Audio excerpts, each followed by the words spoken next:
Hello बच्चों, कैसे हो तुम लोग। आशा करता हूँ अच्छे होंगे, अपने अपनी ज़िंदगी में मस्त होंगे। मैं हूँ तुम्हारा प्यारे देव भैया। स्वागत करता हूँ आपके अपने प्यारे यूट्यूब चैनल देव स्टडी पॉइंट पर। तो चलिए फिर शुरुआत करते हैं आज के टॉपिक।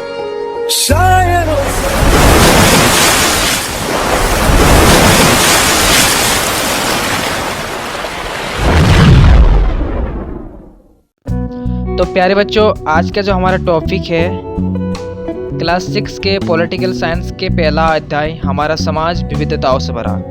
तो जैसा कि हमारे चैप्टर का नाम है हमारा समाज विविधताओं से भरा, तो सबसे पहले हम समाज की परिभाषा की ओर नज़र डालेंगे। लेकिन उससे पहले हम विविधता को समझते हैं कि विविधता होता क्या है। देखो, विविधता का मतलब होता है अलग अलग, अर्थात डिफरेंट। अब सबसे पहले हम समाज की परिभाषा की ओर नज़र डालते हैं।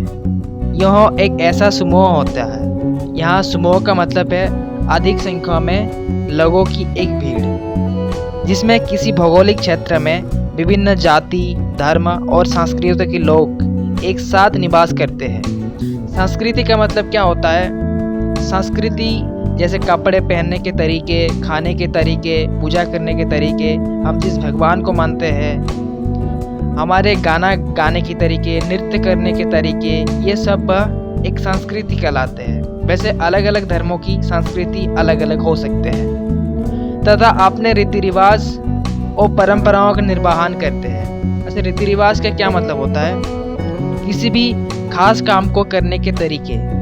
जैसे हिंदू धर्म में पूजा करने के एक तरीके होते हैं, एक नियम होते हैं, वैसे ही हिंदू धर्म में शादी करने के कुछ नियम होते हैं, कुछ परंपराएं होते हैं। वैसे ही हिंदू धर्म में शादी करने के कुछ नियम होते हैं, कुछ रीति रिवाज होते हैं। परंपरा, इसका क्या मतलब है? परंपरा का मतलब होता है पूर्वजों दिया गया नियम, जिन्हें हम आज भी मानते हैं। जैसे उदाहरण के लिए किसी लड़की की शादी होती है तो वो पिता के घर छोड़कर ससुराल चले जाते हैं। यह नियम आज से नहीं है, बहुत पहले से मानते हुए आ रहे हैं, जो पूर्वजों ने भी फॉलो किया है और आज हम भी फॉलो कर रहे हैं। तो इसी को परंपरा कहते हैं। चलिए आगे देखते हैं हम जिस परिवेश में रहते हैं। अच्छा, परिवेश का क्या मतलब होता है? हमारे आसपास के वो सारे वस्तुएं जिन्हें हम देख सकते हैं, जिन्हें हम छू सकते हैं, जिन्हें हम महसूस कर सकते हैं, वो सारे परिवेश कहलाते हैं। उदाहरण के लिए पेड़ पौधा, घर, गाड़ी, बंगला, जानवर इट्सेट्रा। वहाँ हमें विभिन्न तरह के लोग देखने को मिलते हैं। जी बिल्कुल, उनका रहन सहन, खान पान एवं पर्व त्योहार, भाषा बोली, अर्थात अलग अलग प्रकार के भाषा बोलते हैं। हमारे आसपास के सामाजिक जीवन काफ़ी विविधताओं से भरा है, अर्थात सबका रहने का, खाने का, भाषा बोलने का तरीका एक जैसा नहीं है, अलग अलग है ना। अब चलिए हमारे आसपास के सामाजिक जीवन को समझने का प्रयास करते हैं। परिवार समाज की पहली इकाई है, जहाँ अच्छी आदतें, व्यवहार और संस्कार का ज्ञान हमें प्राप्त होता है। परिवार दी गई अच्छी शिक्षा के द्वारा ही हमारे समाज की दशा एवं दिशा तय होती है। देखो, जब हमारा जन्म होता है तो परिवार ही एकमात्र हमारे समाज की पहली इकाई होती है, जहां हमें अच्छी आदतें, व्यवहार और संस्कार का ज्ञान हमें दिया जाता है, जिससे हम लाइफ में एक सही रास्ते पर चलते हैं और एक काबिल इंसान बनते हैं, एक अच्छा इंसान बनते हैं। तो परिवार का हमेशा इज्जत करो भाई, ठीक है। चलिए आगे देखते हैं। परिवार के बाद विद्यालय हमारे समाज को बेहतर बनाने में अपना भूमिका निभाता है। देखो, परिवार के बाद हमारा अगला स्टेप है विद्यालय, जहां हमें और भी शिक्षाएं मिलती हैं और हम काबिल इंसान बनते हैं। तो हमारे जीवन में विद्यालय भी एक बहुत बड़ा भूमिका निभाती है। चलिए आगे देखते हैं। विद्यालय अपने आप में समाज के एक छोटा रूप है। अच्छा, विद्यालय अपने आप में एक समाज का छोटा रूप है। कैसे? चलिए देखते हैं। यहाँ विभिन्न धर्मों के बच्चे एवं बच्चियाँ अलग अलग परिवेश से आते हैं। जी बिल्कुल आते हैं, जिनका रहन सहन, खान पान, पहनावा अलग होते हैं। अच्छा, यहाँ पर विद्यालय को समाज का एक छोटा रूप क्यों कहा गया? क्योंकि यहाँ पर सभी बच्चों को एक जैसा बर्ताव किया जाता है, सब एक जैसे कपड़े पहनते हैं, यही स्कूल की संस्कृति है। सब एक साथ खेलते हैं, यही स्कूल की परंपरा है। सब स्कूल में अनुशासन के साथ रहते हैं तथा स्कूल के नियमों को मानते हैं, यही स्कूल की रीति रिवाज है। इसलिए स्कूल को समाज का छोटा रूप माना जाता है। चलिए आगे देखते हैं। विद्यालय में हम एक साथ खेलते हैं, कूदते हैं और अनुशासन सीखते हैं। शिक्षा का प्रमुख लक्ष्य भी यही है। अच्छा, शिक्षा ये कभी नहीं कहता है कि ये हिंदू है, मुस्लिम है, इनसे भेदभाव करो, बल्कि शिक्षा हमें यही सिखाता है कि सब मिलजुल कर रहो। विद्यालय विद्यार्थी को एक सफल नागरिक बनाने में अहम भूमिका निभाती है। मतलब विद्यालय जो है विद्यार्थी को एक अच्छा और एक काबिल इंसान बनाता है, साथ ही उनकी क्षमताओं को उभरने में भी सहायक करता है। मतलब जैसा कि कोई पुलिस, डॉक्टर या इंजीनियर बनने में रुचि रखता है या फिर कोई बिजनेस में रुचि रखता है, तो उनके ये सपने विद्यालय पूरे करते हैं। अब आप सवाल करोगे कि सर बिजनेस के लिए पढ़ने की आवश्यकता तो नहीं है। नहीं भाई, पढ़ना आवश्यकता है, तभी तो आप दूसरों से बेहतर सोच पाएंगे, इसलिए पढ़ाई जरूरी है।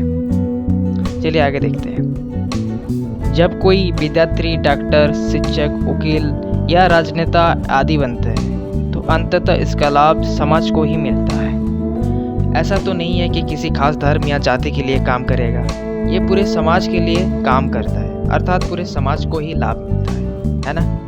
आगे देखते हैं। झारखंड का समाज भी विविधताओं से परिपूर्ण है। अच्छा, झारखंड में भी विभिन्न प्रकार के लोग, धर्म, जाति, उनके तरीके अलग अलग होते हैं। ऐसे झारखंड में भी बहुत देखने को मिलता है। चलिए आगे देखते हैं। भारत एक विशाल देश है, जो कि हम सब जानते हैं कि भारत एक बहुत बड़ा विशाल देश है। 15 अगस्त 1947 को यह स्वतंत्रता देश के रूप में विश्व मानचित्र पर अवतरित हुआ तथा 26 जनवरी 1950 को एक गणतंत्र देश बन गया। जैसे कि हम सब जानते हैं कि 15 अगस्त 1947 को हमारा देश भारत आज़ाद हुआ था और 26 जनवरी 1950 को हमारा देश गणतांत्रिक देश बन गया।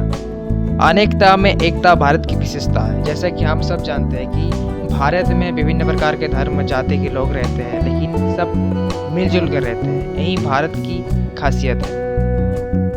दुनिया की दूसरी सबसे बड़ी आबादी वाला मुल्क भारत की विविधता में एकता अद्भुत है। लेकिन मैं आपको बता दूं, भारत आप जनसंख्या के दृष्टिकोण से नंबर 1 पर आ गया है। भारत में विविधता में एकता अद्भुत है, अर्थात भारत में विभिन्न प्रकार के जाति, धर्म लोग रहते हैं, लेकिन सब मिलजुल कर रहते हैं। ये बहुत ही अद्भुत है। चलिए आगे देखते हैं। बहुरंगी विविधता वाला देश भारत। हमारे देश भारत में भी अनेक प्रकार की विविधताएं हैं। चलिए देखते हैं कैसे। हमारा देश संसार का सबसे बड़ा लोकतांत्रिक देश है। अच्छा, लोकतांत्रिक का मतलब क्या होता है? एक ऐसी शासन प्रणाली जिसमें सभी को अपनी बात कहने का अधिकार होता है। अर्थात अभी जो सरकार है उसको हम उनके कार्य के बारे में बोल सकते हैं, वो कुछ नहीं कर सकते, और अगर चाहे तो उसको पद से भी हटा सकते हैं। अपना बात रखने का पूरा अधिकार है, इसी को लोकतंत्र बोलते हैं। तो भारत में यह नाम सख्त माना जाता है, इसीलिए भारत संसार का सबसे बड़ा लोकतांत्रिक देश माना जाता है। संसार का प्राय सभी धर्मों के अनुयायी यहाँ रहते हैं। मतलब संसार का लगभग सभी धर्मों के लोग भारत देश में रहते हैं। यहाँ की भौगोलिक, आर्थिक, सामाजिक, राजनीतिक और सांस्कृतिक विविधता पूरे विश्व में भारत को विशिष्टता प्रदान करती है। मतलब यहाँ के जो भौगोलिक अर्थात भारत में विभिन्न प्रकार के जगह है जो एक दूसरे से बिल्कुल अलग है, तथा आर्थिक, सामाजिक, राजनीतिक और सांस्कृतिक ये सारे विविधता बाकी देशों से भारत को खास बनाती है। चलिए आगे देखते हैं। भारत में बहुत प्रकार की विविधताएं पाई जाती है। चलिए सबसे पहले भौगोलिक विविधता को देखते हैं। भारत 32,87,263 वर्ग किलोमीटर में फैला हुआ है। भारत की उत्तरी सीमा हिमालय पर्वत से घिरी है। दक्षिण में हिंद महासागर, पूर्व में बंगाल की खाड़ी तथा पश्चिम में अरब सागर भारतीय परिद्वीप के तटों पर लहरते हैं। जो कि आप मानचित्रों में देख सकते हो कि भारत के उत्तर साइड में है हिमालय पर्वत, भारत के पश्चिम साइड में है अरब सागर और पाकिस्तान, भारत के पूर्व साइड में है बांग्लादेश और म्यांमार, बंगाल की खाड़ी, तथा भारत के दक्षिण साइड में है श्रीलंका और हिंद महासागर। चलिए आगे देखते हैं। 7 देशों की स्थलीय सीमा भारत को स्पर्श करती है, जो कि आप मानचित्रों में देख सकते हो कि भारत को 7 देश की सीमाएं टच करते हैं, जैसे पाकिस्तान 1, चीन 2, नेपाल 3, भूटान 4, बांग्लादेश 5, म्यांमार 6 और यहाँ पर अफगानिस्तान होता। अफगानिस्तान यहाँ टच करता लेकिन मानचित्र में नहीं दिया गया है। अफगानिस्तान को मिलाकर टोटल 7 देश है जो भारत की सीमा को टच करते हैं। चलिए आगे देखते हैं। हिमालय से सटे क्षेत्र में अत्यधिक ठंड पड़ती है, वही राजस्थान अत्यधिक गर्म के लिए जाना जाता है। जैसा कि आप मानचित्रों में देख सकते हो, हिमालय पर्वत के आसपास अर्थात ये वाले क्षेत्रों में काफ़ी ठंड पड़ता होगा और वही राजस्थान गर्मी के लिए जानी जाती है, अर्थात राजस्थान में अधिक गर्मी पड़ती है।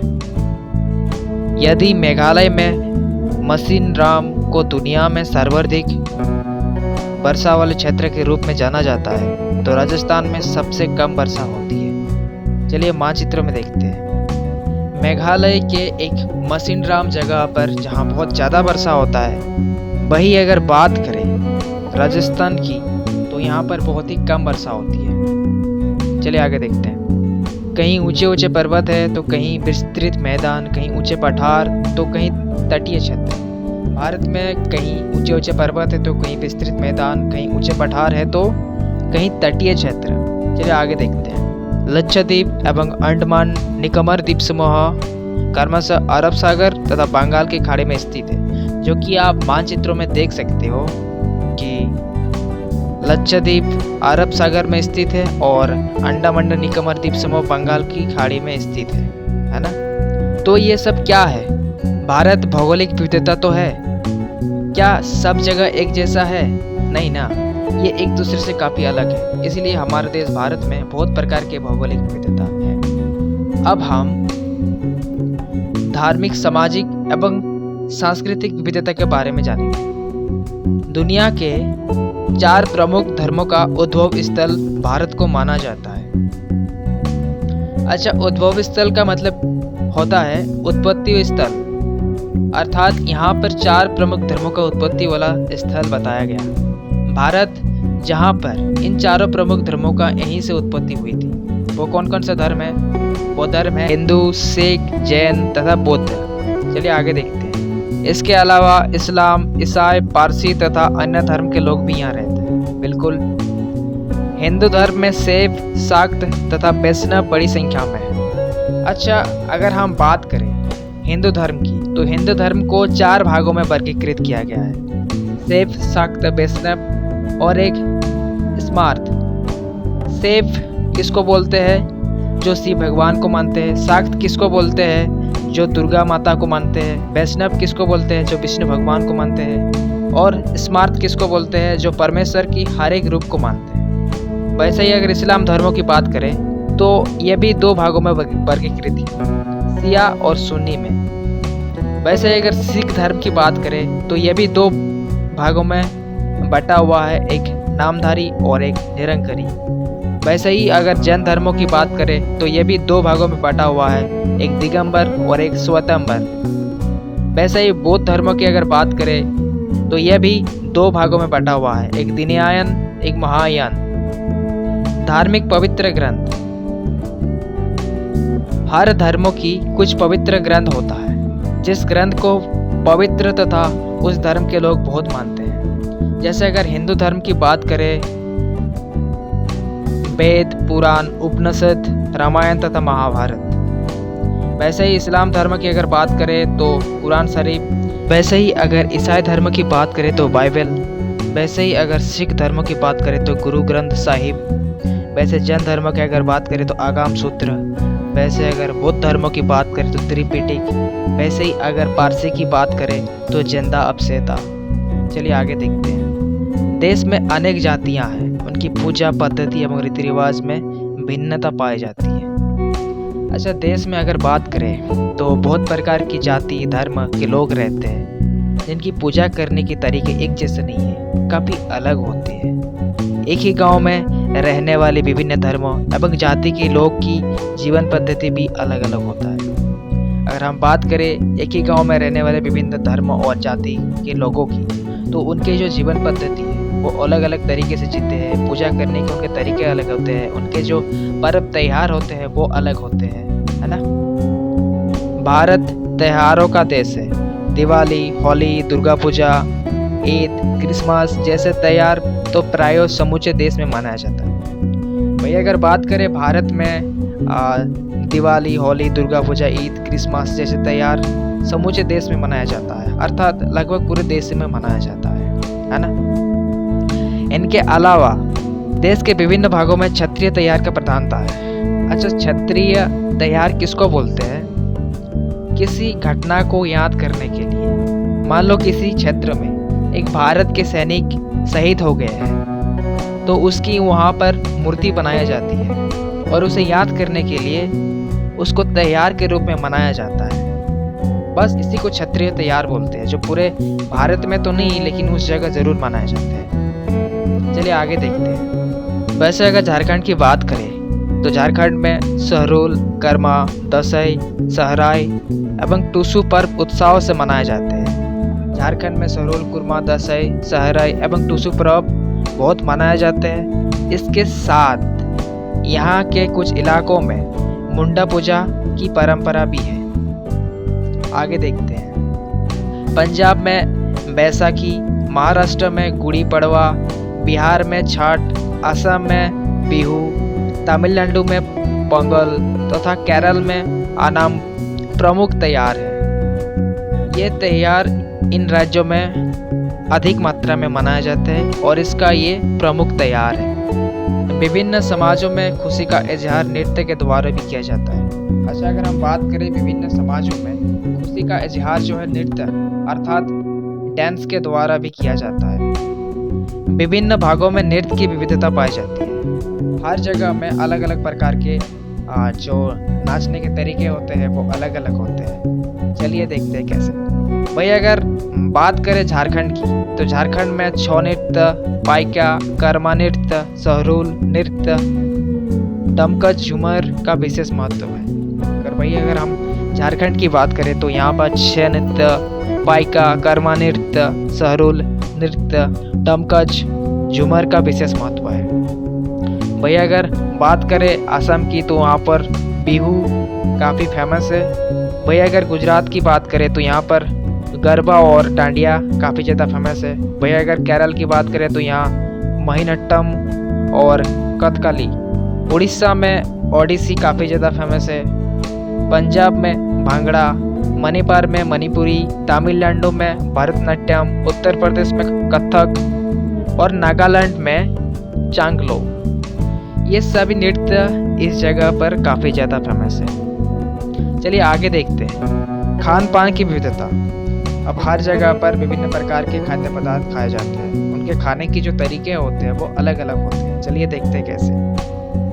भारत के विभिन्न प्रदेश तथा क्षेत्रों में खान पान में भी अंतर पाए जाते हैं। जैसे कि मैंने बताया कि भारत के विभिन्न क्षेत्रों में खाने की जो पद्धति होते हैं वो काफ़ी अलग होते हैं। खाद्य पदार्थ की आदत किसी विशेष स्थान पर उसकी उपलब्धता पर निर्भर करती है, अर्थात जिस जगह पर जिस फसल का उत्पादन अधिक मात्रा में होता है। जैसे अगर बात करें उत्तर प्रदेश, पंजाब, हरियाणा, राजस्थान, मध्य प्रदेश, गुजरात तथा बिहार, इन राज्यों में गेहूं का अधिक उत्पादन होता है, इसीलिए यहाँ पर रोटी फेमस खाद्य पदार्थ है, क्योंकि काफ़ी सस्ता पड़ता है भाई, इसीलिए। चलिए आगे देखते हैं।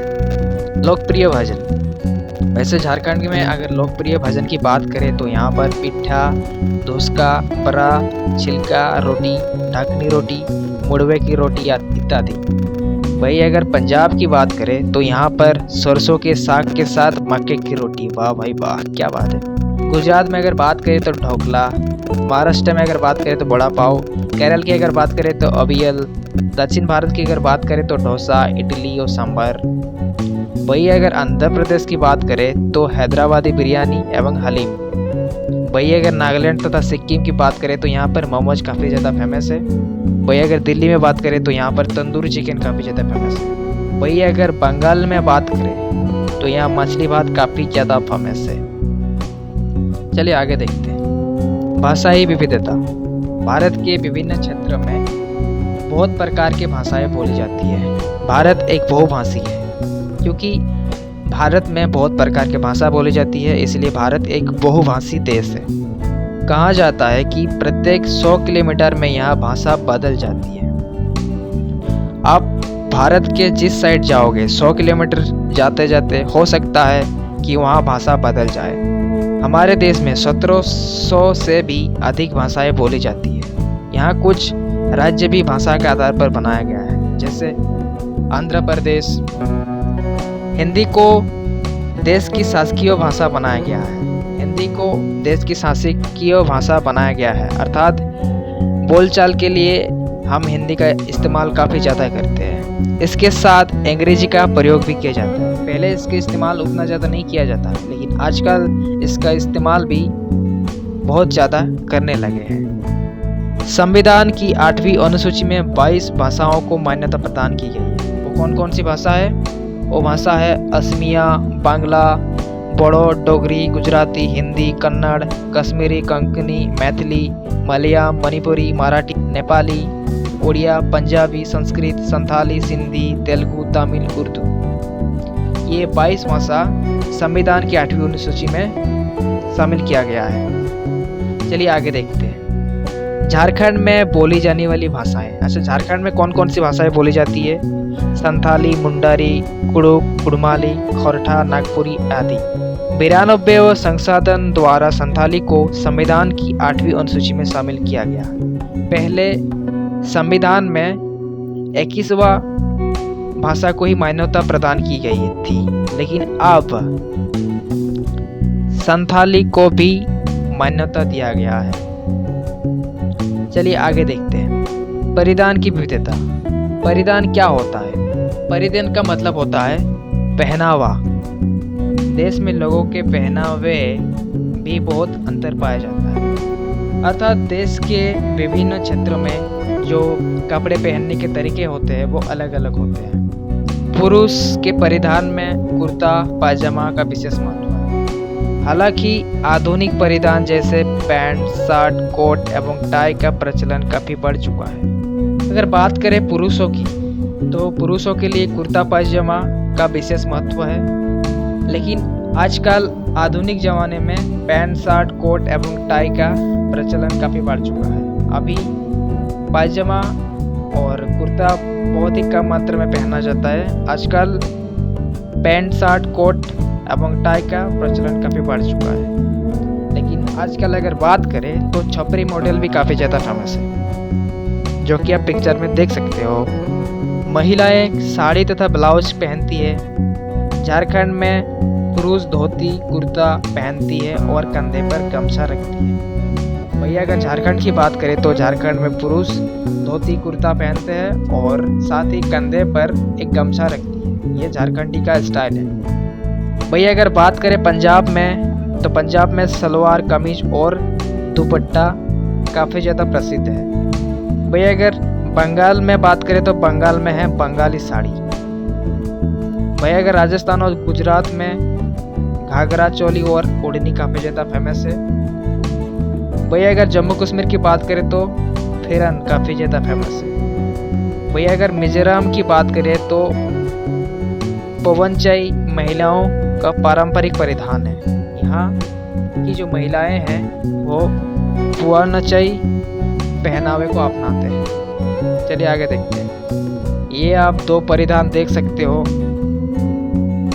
ये मिजोरम का पारंपरिक परिधान है और ये जम्मू कश्मीर का पारंपरिक परिधान है। वैसे दोनों ही क्यूट लग रहे हैं, नहीं? चलिए आगे देखते हैं। अब हम देखेंगे आर्थिक विविधता। इसका क्या मतलब है भाई? आर्थिक विविधता से आशय अपनी जीविकोपार्जन के लिए लोगों के द्वारा अपनाए गए पैसों से है। अब घर की रोजी रोटी और खुद की रोजी रोटी चलाने के लिए जो काम करते हैं वही आर्थिक विविधता है। भारत में विभिन्न लोगों की आजीविकाएं भी भिन्न हैं। वैसे अगर हम बात करें भारत में आर्थिक विविधता की, तो भारत में बहुत प्रकार के काम किए जाते हैं अपने पेट चलाने के लिए। जैसे कोई रिक्शा चलाता है, कोई ठेला लगाता है, तो कोई सिविल वर्कर का काम करते हैं, तो कोई ऑफिस में काम करते हैं। इसीलिए आर्थिक विविधता बहुत प्रकार की है। कृषि प्रधान देश होने के कारण यहाँ की बड़ी आबादी खेती पर अपना जीवन यापन करती है। भारत एक कृषि प्रधान देश होने के कारण यहाँ की जो ज़्यादातर लोग हैं वो खेती पर ही अपना जीवन यापन करती है। मतलब अधिक मात्रा में लोग यहाँ पर खेती करते हैं। कृषि के अलावा पशुपालन, मत्स्य पालन अर्थात जो मछली पालते हैं, खनन जो खनिजों के लिए खुदाई करता है, आदि के क्रियाएं भी लोगों के जीविकोपार्जन के साधन हैं। सरकारी एवं गैर सरकारी क्षेत्रों में नौकरी करने वाले संख्या भी कम नहीं। जैसे सरकारी क्षेत्रों में जैसे डॉक्टर, शिक्षक, इंजीनियर, IAS, IPS, पुलिस इत्यादि। वैसे अगर गैर सरकारी की बात करें तो कोई ऑफिस में काम कर रहा है, कुछ लोग स्वरोजगार से भी जुड़े हैं, जैसे खुद का बिजनेस हो गया। पहाड़ी एवं वन क्षेत्र में निवास करने वाले अधिकांश लोग की आजीविकाएं वनोत्पाद, जंगलों से मिलने वाली वस्तुएं का संग्रहण है। वैसे बात करें अगर पहाड़ी एवं वन क्षेत्रों में निवास करने वाले लोगों की, तो वो ज़्यादातर जंगल पर ही निर्भर रहते हैं। जैसे जंगल से मिलने वाली लकड़ियाँ, पत्तियाँ, दांतु इत्यादि, इन सब को बेचकर वो अपना रोजी रोटी चलाती है। चलिए आगे देखते हैं। विविधता में एकता, यूनिटी एंड डाइवर्सिटी। हमारा देश भारत बहुत सारे विविधताओं से परिपूर्ण है, बहुत सारे विविधताओं से भरा है, फिर भी हम एक कैसे हैं? हमारे अंदर एकता कैसे है? विविधता हमारे देश की पहचान है, जो कि हम सब जानते हैं कि भारत में बहुत प्रकार के विविधता पाए जाते हैं। हिंदू, मुस्लिम, सिख, लोगों के कपड़े पहनने के तरीके, यहाँ नृत्य करने के तरीके, पूजा करने के तरीके, यहाँ लोग तरह तरह के भगवान को मानते हैं। हर एक प्रकार की विविधता पाई जाती है, लेकिन हम एक कैसे हैं? यहाँ की एकता देश का सबसे बड़ी ताकत एवं विशेषता है। भारत काफ़ी सारे धर्मों के देश होने के बावजूद भी यहाँ हम सब एक साथ रहते हैं, यही सबसे बड़ी विशेषता है। आज़ादी की लड़ाई ने हमें सूत्र बांधने का काम किया। उस लड़ाई में सभी धर्मों एवं जाति के लोग हिस्से लिए। हमारा देश भारत को आज़ाद कराने के लिए विभिन्न धर्मों एवं जाति के लोगों ने सपोर्ट किया था।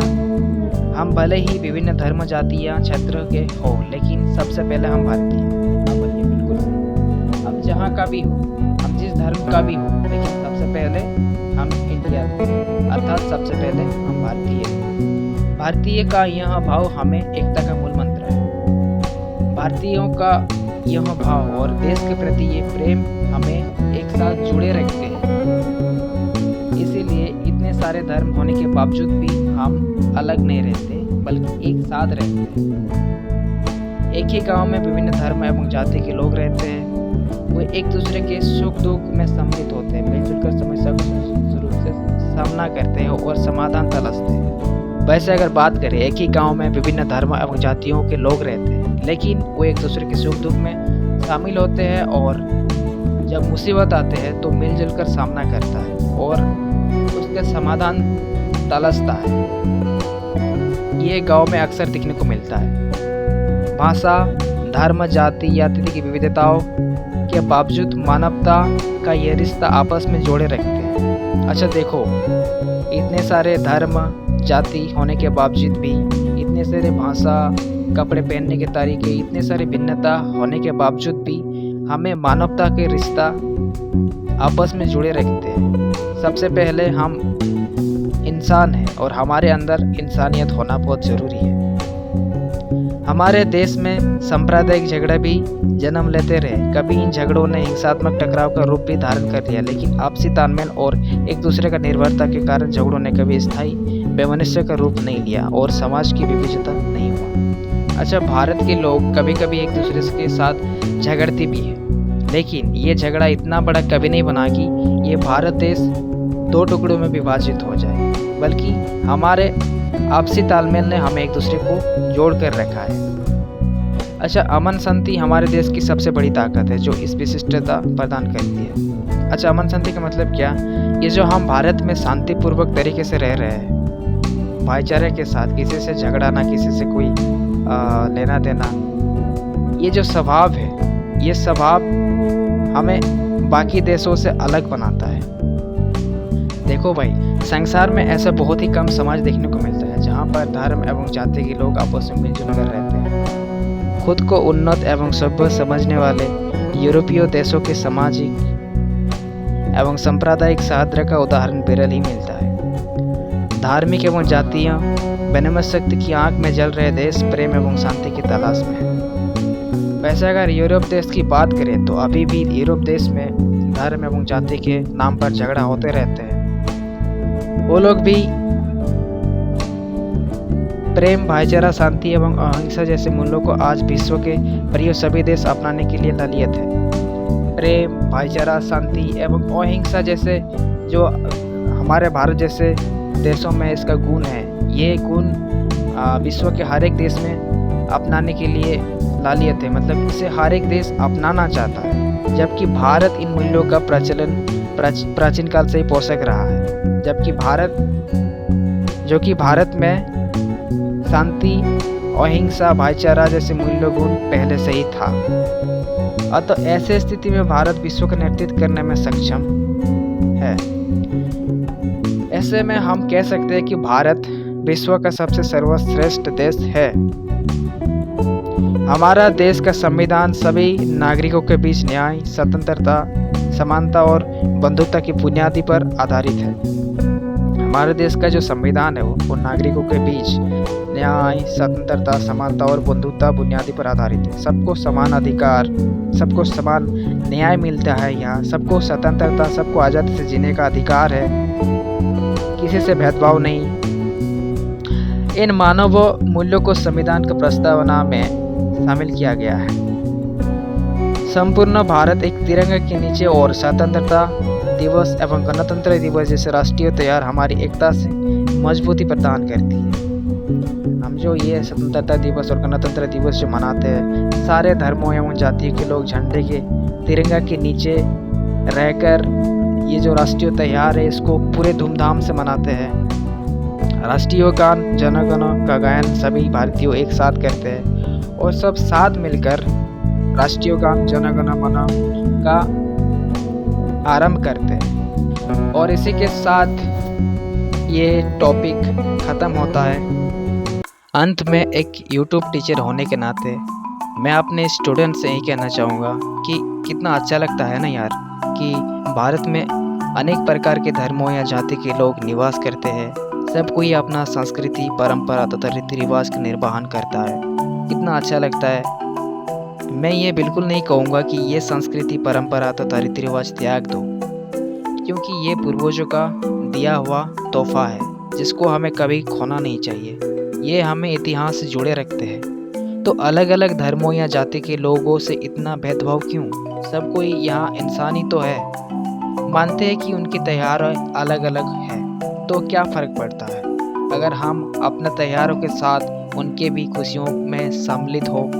तो आज से खुद से वादा करो कि हम जो भी है सबसे पहले हम भारतीय हैं। तो प्यारे बच्चों, इसी के साथ ये टॉपिक ख़त्म होता है। तो मैं आशा करता हूँ ये वीडियो आप लोगों को ज़रूर पसंद आई होगी और ये वीडियो आप लोगों के लिए काफ़ी ज़्यादा मददगार सिद्ध होगा। मैं इसी तरह से आप लोगों के लिए वीडियो लाता रहूँगा। आप लोग अगर चैनल में नहीं हो तो चैनल को सब्सक्राइब कर देना तथा अपने दोस्तों को भी शेयर कर देना और वीडियो को एक लाइक जरूर से जरूर कर देना। और एक बात, इस वीडियो के डिस्क्रिप्शन में इस चैप्टर के पूरे नोट्स डाल रखा है जहां से आप PDF के रूप में डाउनलोड कर सकते हैं। और इस वीडियो के डिस्क्रिप्शन में मैंने अपना व्हाट्सएप ग्रुप और टेलीग्राम ग्रुप का लिंक डाल रखा है जहां से आप मेरे व्हाट्सएप और टेलीग्राम ग्रुप में जुड़ सकते हैं। तो मैं मिलता हूँ अगले वीडियो में एक नए टॉपिक के साथ। तब तक के लिए धन्यवाद।